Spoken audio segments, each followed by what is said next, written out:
नमस्ते, मैं हूं ज्योत्सना पाटनी। समर सीजन आ चुका है और मेरे पसंदीदा यानी कि फेवरेट सीजन्स में से एक है गर्मियों का ये मौसम। लेकिन ये मौसम अपने साथ बहुत सारी परेशानियां भी लेकर आया है। वो परेशानियां जिनको लेकर आप सभी को अवेयर होना, जागरूक होना जरूरी है। देखिए, गर्मियों के मौसम में दिन बड़े हो जाते हैं, रातें छोटी हो जाती हैं। रातें छोटी होने का मतलब हमारा जो स्लीप का ड्यूरेशन है वो कम हो जाता है, सोने का टाइम कम हो जाता है। और ऐसे में जिन लोगों को खर्राटों की समस्या है उस वजह से भी ब्रीदिंग प्रॉब्लम की समस्या आपको बनी रहती है। और ऐसे में जो लोग रात को ज़्यादा खर्राटे लेते हैं तो कई बार उनकी नींद खुलती है, ब्रीदिंग का जो फ्लो है बॉडी में वो बहुत अच्छा नहीं हो पाता।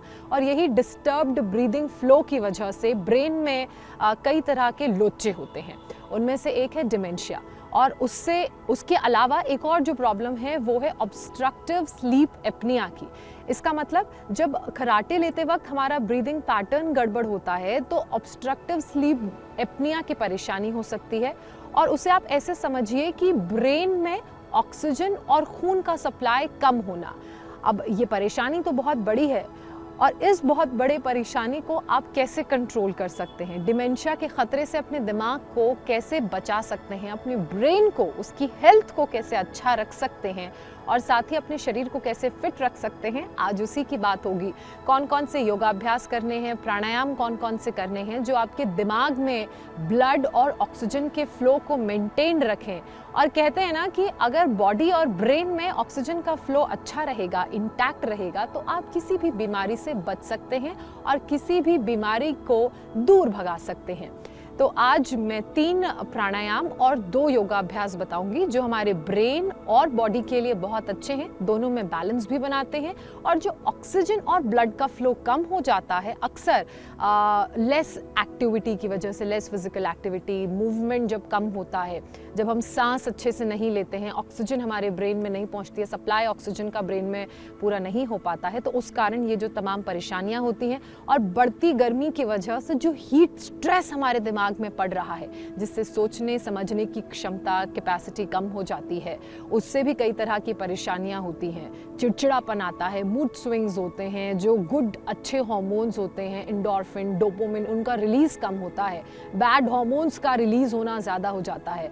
और खाने में हम बहुत सारी ऐसी चीज़ें खाते हैं जो हमारे मूड को अपलिफ्ट करती हैं, जैसे कि मीठा, कोटेड, बहुत सारा शुगर वाला मीठा मूड अपलिफ्ट करती हैं, लेकिन हमारी ब्रेन की हेल्थ के लिए, हैप्पी हार्मोन को रिलीज करने के लिए ये चीज़ें अच्छी नहीं हैं। तो कौन कौन सी एक्सरसाइजेस करें उसी की मैं बात करूंगी।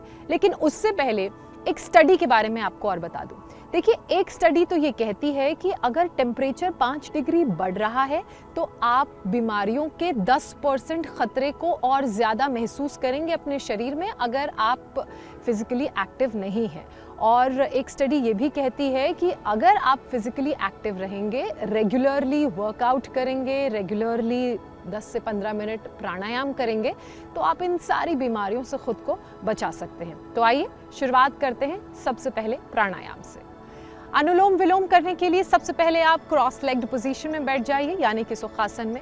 और उसके बाद अनुलोम विलोम शुरू करने से पहले हम 2 बार ब्रीद इन और ब्रीद आउट करेंगे। जब ब्रीद इन करेंगे तो नाक से सांस लेंगे, ब्रीद आउट करेंगे तो नाक से सांस बाहर छोड़ेंगे। Breathe in, breathe out, again breathe in, breathe out. अब विष्णु मुद्रा बनाएंगे। विष्णु मुद्रा बनाने के लिए आपके जो ये दोनों मिडिल और जो आपकी दूसरी फिंगर हैं ये ऐसे बंद रहेंगी। फर्स्ट फिंगर, पॉइंटर और मिडिल फिंगर अंदर की तरफ बंद रहेंगी, बाकी 3 उंगलियां खुली रहेंगी।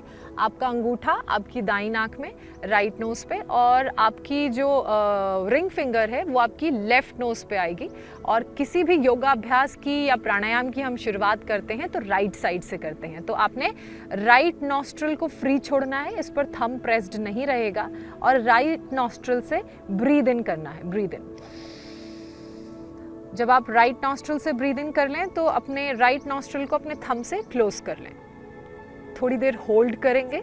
आपके थंब से राइट नॉस्ट्रल, मिडिल फिंगर से लेफ्ट नॉस्ट्रल क्लोज रहेगा, और रिंग फिंगर से लेफ्ट नॉस्ट्रल क्लोज रहेगा। पॉइंटर और मिडिल फिंगर नीचे की तरफ बेंड रहेंगी। और अब आप ब्रीद आउट करेंगे, रिंग फिंगर हटाएंगे अपनी लेफ्ट नॉस्ट्रल से। इसके बाद लेफ्ट नॉस्ट्रल से आपने ब्रीद इन करना है। अब लेफ्ट नॉस्ट्रल को क्लोज कर लीजिए, राइट नॉस्ट्रल से ब्रीद आउट कीजिए। ये है अनुलोम विलोम करने की सही फिंगर पोजीशन और सही प्रोसेस। तो आप इस तरह से कम 10 से 15 राउंड अनुलोम विलोम कीजिए और इसके 3 सेट कीजिए।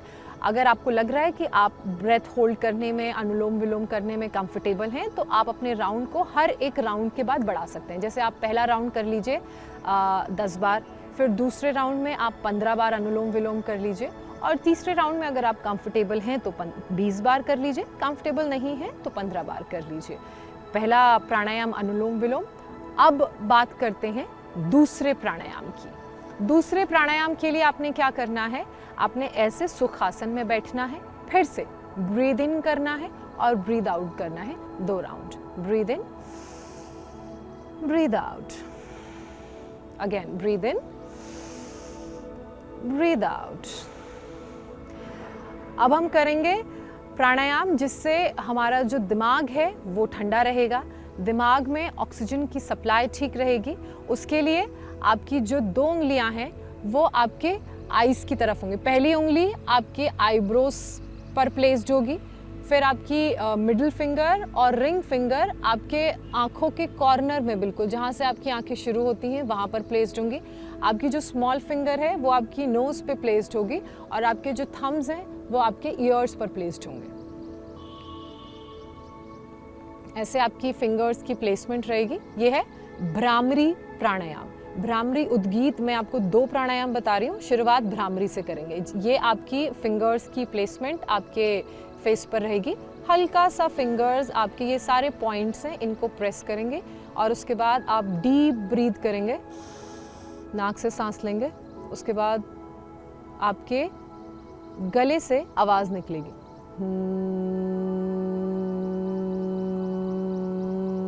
जब ये आवाज़ निकलेगी तो सारा वाइब्रेशन आपको नेक में फील होगा। ये 3 राउंड करने हैं। उसके बाद भ्रामरी के बाद आप उद्गीत प्रैक्टिस करेंगे, उसके भी 3 राउंड है।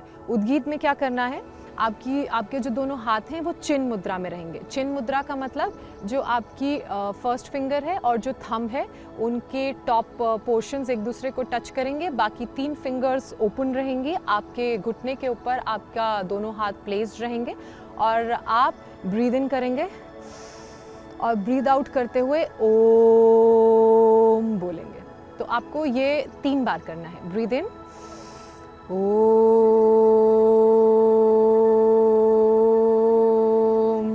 जब आप ओम का उच्चारण करेंगे तो आपको अपने नेक में वाइब्रेशन फील होगा, आपको अपने क्राउन एरिया में हेड के वाइब्रेशन फील होगा, और ये वाइब्रेशन भी हमारी बॉडी को कूल करने के लिए, काम करने के लिए, रिलैक्स्ड करने के लिए बहुत अच्छा है। ये था भ्रामरी और ये है उद्गीत। ओम, उद्गीत मतलब ओम का उच्चारण।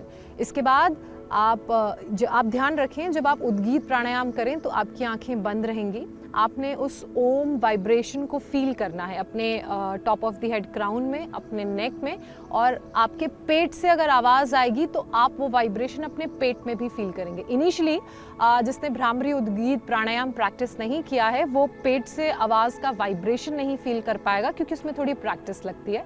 लेकिन अगर आपके पेट से आवाज़ आ रही है तो इसका मतलब आप पूरी बॉडी में वाइब्रेशन फील कर रहे हैं, और यही वाइब्रेशन गुड हार्मोन के रिलीज़ के लिए बहुत अच्छा है, हमारे दिमाग को रिलैक्स्ड करने के लिए, काम डाउन करने के लिए बहुत अच्छा है।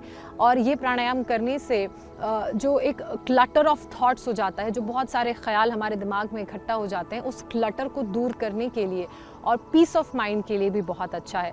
तो आप भ्रामरी और उद्गीत के भी 3 सेट से शुरुआत कर सकते हैं।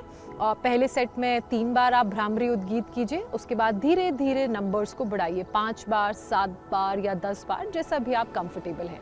और जब आप भ्रामरी उद्गीत प्राणायाम करें या फिर अनुलोम विलोम भी करें तो आपने सिर्फ अपनी साधना के बारे में, सिर्फ प्राणायाम के बारे में सोचना है। आपने अपनी ब्रेथ को फील करना है, आपने वो वाइब्रेशन फील करना है जो आपको बॉडी के अलग अलग हिस्सों में महसूस हो रही होगी। बाकी अगर कोई भी थॉट आपके दिमाग में आता है तो उस थॉट को आने दीजिए और उसको वैसे ही सर पास कर दीजिए।